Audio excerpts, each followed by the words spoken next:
Hi, నా పేరు ఈశ్వర. మొదటిసారిగా తెలుగు ఛానల్లో నేను క్యాండిల్ స్టిక్ గురించి నేర్పుతున్నాను. కాబట్టి క్యాండిల్ స్టిక్లో స్టార్టింగ్ ఏముందంటే క్యాండిల్ ఎలా ఫామ్ అవుతాయి, ఆ ఫామ్ అయిన క్యాండిల్ని పట్టుకొని మనం ప్రీవియస్ క్యాండిల్ చూసి నెక్స్ట్ వచ్చే ట్రేడింగ్ ఎలా చేయాలో, అంటే మెయిన్ టెక్నికల్ అనాలిసిస్ మొత్తం క్యాండిల్ స్టిక్ పైన ఆధారపడి ఉంటుంది. కాబట్టి మనం క్యాండిల్ ఎలా ఫామ్ అవుతాయి ఫస్ట్ అది నేర్చుకున్నాం. ఓకే, రెడ్ క్యాండిల్ అంటే బేరిష్ క్యాండిల్. ఓకే, ఇదేంటి బేరిష్ క్యాండిల్. ఈ బేరిష్ క్యాండిల్ ఎట్లా ఫామ్ అవుతుంది, బేరిష్ క్యాండిల్ అంటే ఎందుకు, ఈ బేరిష్ క్యాండిల్ ఎందుకు అయింది, ఎలా అయింది. ఓకే, ఒకసారి మార్కెట్ పైన ఓపెన్ అయింది. ఓకే, ఇక్కడ ఓపెన్ అయింది, బయింగ్ ప్రెజర్ కొద్దిగా అయ్యి పైకి వెళ్ళిన తర్వాత తిరిగి కిందికి వచ్చి ఇక్కడ దాకా లాస్ట్ దాకా వచ్చిన తర్వాత తిరిగి వాపస్ ఇక్కడ వచ్చి మార్కెట్ క్లోజ్ అవుతుంది. ఇక్కడ నుంచి మార్కెట్ ఓపెన్ అయింది అంటే 100 రూపీస్కి ఓపెన్ అయిన తర్వాత మార్కెట్ 101కు పోయింది. ఓకే, ఇక్కడ 100 రూపీస్ స్టార్ట్ అయింది అనుకుంటే 101కు పోయి మార్కెట్ తిరిగి ఏం చేసింది, 98కి వచ్చింది. ఓకే, ఎక్కడ కిందికి ఇక్కడ 98కి వచ్చింది. ఓకే, ఇక్కడ నుంచి స్టార్ట్ అయిన మార్కెట్ 100 నుంచి స్టార్ట్ అయిన మార్కెట్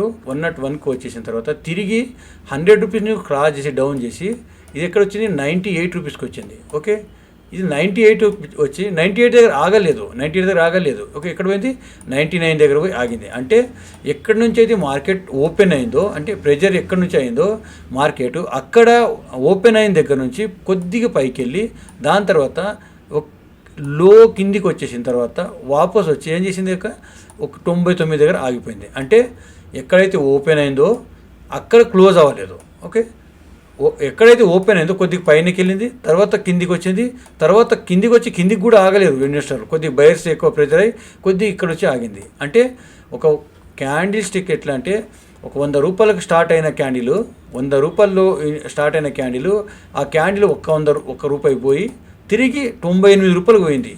తిరిగి ఏం చేసింది, 98కి పోయి తిరిగి 99 దగ్గర ఆగిపోయింది. అంటే ఎక్కడైతే ఓపెన్ అయిందో అక్కడ నుంచి ఒక రూపాయి తగ్గింది కాబట్టి ఈ క్యాండిల్ రెడ్గా అయింది. అంటే రూపాయి తగ్గని, ఒక పైసా తగ్గని ఎట్లా రెడ్ అవుతుంది, ఒక క్యాండిల్ స్టిక్ ఓపెన్ అయిన దగ్గర నుంచి దాని కింద డౌన్ దగ్గర క్లోజ్ అయితే, ఓపెన్ అయిన దగ్గర నుంచి దాని కింద డౌన్ అయితే అది క్యాండిల్ స్టిక్ రెడ్ అవుతుంది. అర్థమైందా?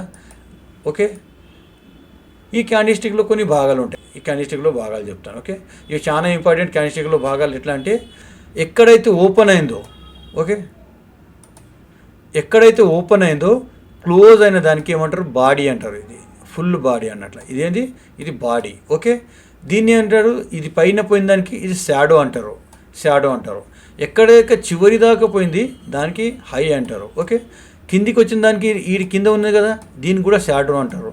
లాస్ట్లో లో ఉంది కదా ఇది, దీనికి క్యాండిల్ చివర దీన్ని లో అంటారు. ఓకే, దీని పదాలు మార్కెట్లో ముందు మీకు యూజ్ అవుతాయి. ఓకే, ఓపెన్, క్లోజ్, హై, లో, బాడీ, ఈ పదాలన్నీ మీకు ముందు వస్తాయి. అందుకోసం ఇది చెప్తున్నాను. ఎందుకోసం అంటే నేను ముందు చెప్పబోతున్న క్లాసులన్నీ మీకు బాడీ హై, బాడీ లో, బాడీ క్లోజ్ అని అంటారు. ఓకే, ఆ విషయం కొద్దిగా మీకు మైండ్లో పెడితే మీకు నెక్స్ట్ వచ్చే ఏ సబ్జెక్ట్ అయినా మీకు అర్థమవుతుంది. ఓకే, నేను ఇంకో విషయం నేను కొద్దిగా చెప్పగలుగుతాను. మాది కొద్దిగా తెలుగు కొద్దిగా ప్రాబ్లం ఉంటుంది, సరిగ్గా మీకు అర్థం కాకుండా ఒకటి 2 సార్లు చూడండి, మీకు అర్థమైంది. ఇప్పుడు రెడ్ క్యాండిల్ అంటే ఎక్కడైతే ఓపెన్ అవుతుందో దాని కింద, అంటే 100 రూపాయల ఓపెన్ అయిన క్యాండిల్ 99 రూపీస్ దగ్గర ఆగిపోతే ఏమంటారు, దానికి ఇది రెడ్ క్యాండిల్ అవుతుంది. కానీ 100 నుంచి 100 రూపాయి, దీనికి ఏమంటారు, ఇది షాడో అంటారు. అంటే ఇక్కడ ఆగలేదు కాబట్టి ఇది షాడో. ఇక్కడ పోయి ఓపెన్ అయింది, ఇక్కడ పోయి ఆగిపోయింది కాబట్టి దీనికి ఏమంటారు, దీనికి క్లోజ్ ప్రైస్ అంటారు, ఇది ఓపెన్ ప్రైస్ అంటారు. ఈ మధ్యలో ఆగని ప్లేస్లో దీనికి ఏమంటారు, షాడో అంటారు. షాడో అంటే నీడ, క్యాండిల్ ఒక నీడ అంటారు, అంతే. ఓకే, ఎక్కడైతే ఓపెన్ అయిందో దానికంటే కింద క్లోజ్ అయితే, ఒకే ఒక మాటలు చెప్పాలంటే ఎక్కడ ఓపెన్ అయిందో దాని కింద క్లోజ్ అయితే అది రెడ్ క్యాండిల్గా చెప్పబడుతుంది. ఓకే, బుల్లిష్ ప్యాసివ్ క్యాండిల్ అంటే బుల్లిష్ అంటేనే అర్థమవుతుంది. బుల్లిష్ అంటే పైకి రావడం, గ్రీన్ అవ్వడం, పైకి వెళ్ళడం అనేది. ఓకే, ఇప్పుడు దీంట్లో ఎక్కడ అయింది అంటే దీని ఆపోజిషన్. ఓకే, ఇది ఎక్కడ 99కు స్టార్ట్ అయింది. ఓకే, 99కు స్టార్ట్ అయింది, 98కి పోయింది. ఓకే, ఏంది, ఇక్కడ 99 దగ్గర స్టార్ట్ అయింది. ఓకే, ఓపెన్ అయింది, 98కు పోయింది. తిరిగి ఏం చేసింది, 101కు పోయి వచ్చింది. ఎక్కడ 101కు పోయి వచ్చింది, ఎక్కడ 101, ఇక్కడ 101కు పోయి వచ్చింది. తిరిగి ఇదేం చేసింది, 100 దగ్గర క్లోజ్ అయింది. అర్థమైందా? ఎక్కడ 99కు స్టార్ట్ అయిన ప్రెజరు ఇక్కడ 99కి ఇన్వెస్టర్ స్టార్ట్ చేశారు, 98కి కిందికి తీసుకెళ్ళారు. ఇంకా బయర్స్ దీంట్లో ఎంట్రీ అవ్వడం వల్ల ఇదేం చేసింది, 101కి పోయింది. 101కి పోయింది. తిరిగి ఏం చేసారు, తిరిగి సేలర్స్ ప్రెజర్ ఎక్కువ అవ్వడం వల్ల ఇక్కడ తిరిగి ఏం చేసింది, ఇది 100కి వచ్చి క్లోజ్ అయింది. అంటే ఇది ఎక్కడైతే స్టార్ట్ అయిందో అక్కడ నుంచి రూపాయి పెరిగింది కాబట్టి ఇది ఏమైంది, గ్రీన్ క్యాండిల్ అయింది. Okay, green. రెడ్కు గ్రీన్కు తేడా మీకు తెలిసిందా? అంటే ఎక్కడైతే ఓపెన్ అవుతుందో అక్కడ డౌన్ అయితే దానికి రెడ్ అంటారు. ఎక్కడైతే ఓపెన్ అయ్యి దానికంటే కొద్దిగా పైకి వెళ్ళి క్లోజ్ అయితే దానికి గ్రీన్ అంటారు. ఓకే, దీనికి బాడీ అంటారు, దీనికి ఏమో షాడో అంటారు. షాడో అంటే దీని నీడ. ఓకే, ఈ షాడో నీడ. ఓకే, ఇది కూడా నీడనే. ఓకే, ఇది హై అంటారు. ఇది చాలా ఇంపార్టెంట్, మనకు తర్వాత వస్తుంది. ఇది కూడా లో అంటారు. ఓకే, ఇది బాడీ. ఓకే, ఆల్రెడీ మన బేరిష్ క్యాండిల్ చెప్పినాం కాబట్టి ఇది బులిస్. ఎప్పుడైతే ఇది బులిస్ వచ్చిందో మార్కెట్లో ఇన్వెస్టర్లు కానీ పెద్ద పెద్ద ఇన్వెస్ట్ చేసే వాళ్ళు కానీ బై సైడ్ ఎక్కువ అయినట్లే. ఓకే, బయింగ్ ప్రెజర్ ఎక్కువ అయినట్లే. ఓకే ఓకే, అర్థమైందా? అది రెడ్ అయితే సేలింగ్ ప్రెజర్ ఎక్కువ ఉన్నట్ల, గ్రీన్ అయితే బయింగ్ ప్రెజర్ ఎక్కువ ఉన్నట్ల. ఈ 2 క్యాండిల్ మనకు టోటల్ నేను 5 క్యాండిల్ చెప్తాను. మీ జీవితంలో ఈ 5 క్యాండిల్ తప్ప ఏ క్యాండిల్ అవసరం లేదు. ఈ 5 క్యాండిల్ తోటి మీ లైఫ్లో మొత్తం ట్రేడింగ్ చేసుకోవచ్చు, అడ్వాన్స్ లెవెల్ కంటే ఎక్కువ చేసుకోవచ్చు. ఇంకో క్యాండిల్ ఏంటంటే ఇది హామర్ క్యాండిల్. అంటే ఇది హామర్ క్యాండిల్. ఓకే, ఇది హామర్ క్యాండిల్ అంటే మనం అంటాం సుత్తే, తెలుగులో చెప్పడానికి ఏంది సుత్తే. సుత్తే తెలుసు కదా, మనం సుత్తే ఇట్లా ఉంటుంది, సుత్తే క్యాండిల్ అట్లా. ఓకే, సుత్తే క్యాండిల్ అంటే అర్థమైంది వచ్చి. ఇప్పుడు మన ప్రెజర్ ఎట్లా ఉండాలా, పైన ఉండాలా. సుత్తే ఎట్లా ఉంటుంది, ఇక్కడ చేయబెట్టుకోవడానికి ఉంటుంది, పైన కొట్టడానికి ఉంటుంది. సేమ్ ప్రాసెస్ ఏమున్నది ఇక్కడ. వీక్ ఇది, దీనికి ఏమంటారు మొత్తం ఇది, దీన్ని షాడో అంటారు. ఇది ఓపెన్ ఇక్కడ అయిపోయింది. ఓకే, ఇక్కడ ఓపెన్ అయింది, ఇక్కడ క్లోజ్ అయింది. ఓకే, ఇక్కడ ఓపెన్ అయ్యి మార్కెట్లు బయర్స్ ఎక్కువ కొద్దిగా పైన వెళ్ళిపోయింది. ఇక్కడ సేలర్స్ ప్రెజర్ ఎక్కువ అవడం వల్ల కొద్ది కింది దాకా వచ్చింది. ఈ తిరిగి బయర్స్ ఎక్కువ అయిపోయింది ఇక్కడ. ఓకే, బయర్స్ ఎక్కువ అవడం వల్ల తిరిగి ఏం చేసింది, పైకి వెళ్ళింది.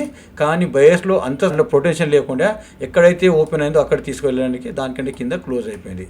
దీనికి ఏమంటారు, ఎప్పుడైతే ఓపెన్ ఎక్కడ అవుతుందో దానికి కింద క్లోజ్ అయితే దానికి రెడ్ క్యాండిల్ అవుతారు అంటారు. కానీ ఇక్కడ దీంట్లో ఏమో రెడ్ ఉన్నది, చూడడానికి రెడ్ ఉన్నది, కానీ ఇక్కడ బయర్ స్ట్రెంత్ ఎక్కువ. ఎందుకోసం అంటే బయర్స్ ఒక క్యాండిల్కి ఇంత కిందికి తీసుకెళ్ళిన తర్వాత కూడా, ఇంత ప్రెజర్ సేలర్స్ తీసుకుపోయిన తర్వాత కూడా తిరిగి బయర్స్ ఇలా ఎంట్రీ అయ్యి దీనికి పైన తీసుకెళ్ళారు. ఓకే, ఇలాంటి క్యాండిల్ ఎక్కడైనా పైన వస్తే మనకు బాటంలో వస్తే కానీ టాప్లో వస్తే కానీ, బాటంలో వస్తే బయింగ్ సైడ్ ఉంటుంది, టాప్లో ఉంటే కొద్దిగా సేలింగ్ సైడ్ ఉండే అవకాశాలు ఉంటాయి. ఓకే,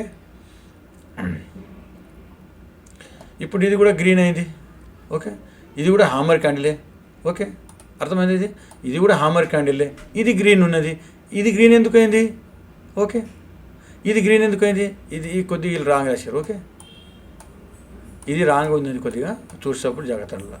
ఇక్కడ ఓపెన్ అయింది. ఓకే, ఇక్కడ ఓపెన్ కింద ఇక్కడ ఓపెన్ అయింది,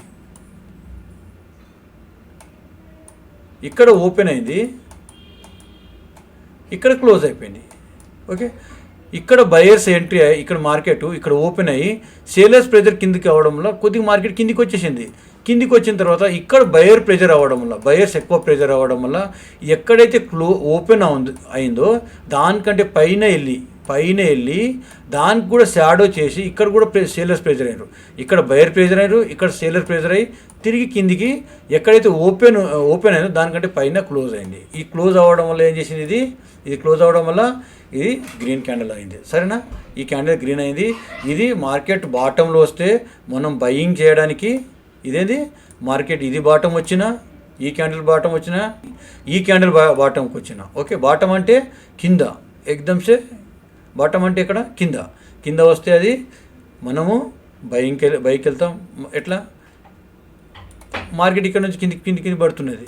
ఇక్కడ ఇలాంటి క్యాండిల్ వచ్చింది ఇక్కడ. ఓకే, ఇలాంటి క్యాండిల్ వచ్చింది. దీనిపైన ఏదైనా క్యాండిల్ అయితే మనం ఇక్కడ బయింగ్ కోసం వెళ్తాం. ఓకే, బై చేయడానికి ట్రై చేస్తాం. ఓకే, మళ్ళీ ఇది బేరిష్ క్యాండిల్, అంటే ఇదే బేరిష్ క్యాండిల్, ఈ క్యాండిలే బేరిష్ క్యాండిల్. ఓకే, ఇది టాప్లో వస్తే ఒకవేళ ఈ క్యాండిల్, ఇలాంటి క్యాండిల్ మన దగ్గర టాప్లో వస్తే, ఓకే, టాప్లో అంటే పైన ఇలా మార్కెట్ పైన పోతున్నది, ఇలా కిందికి వచ్చేటప్పుడు ఇలా ఎక్కడైనా అయింది అనుకోండి, టాప్లో ఇక్కడ ఇలాంటి టాప్లో అయింది అనుకో మన క్యాండిల్ ఇట్లా.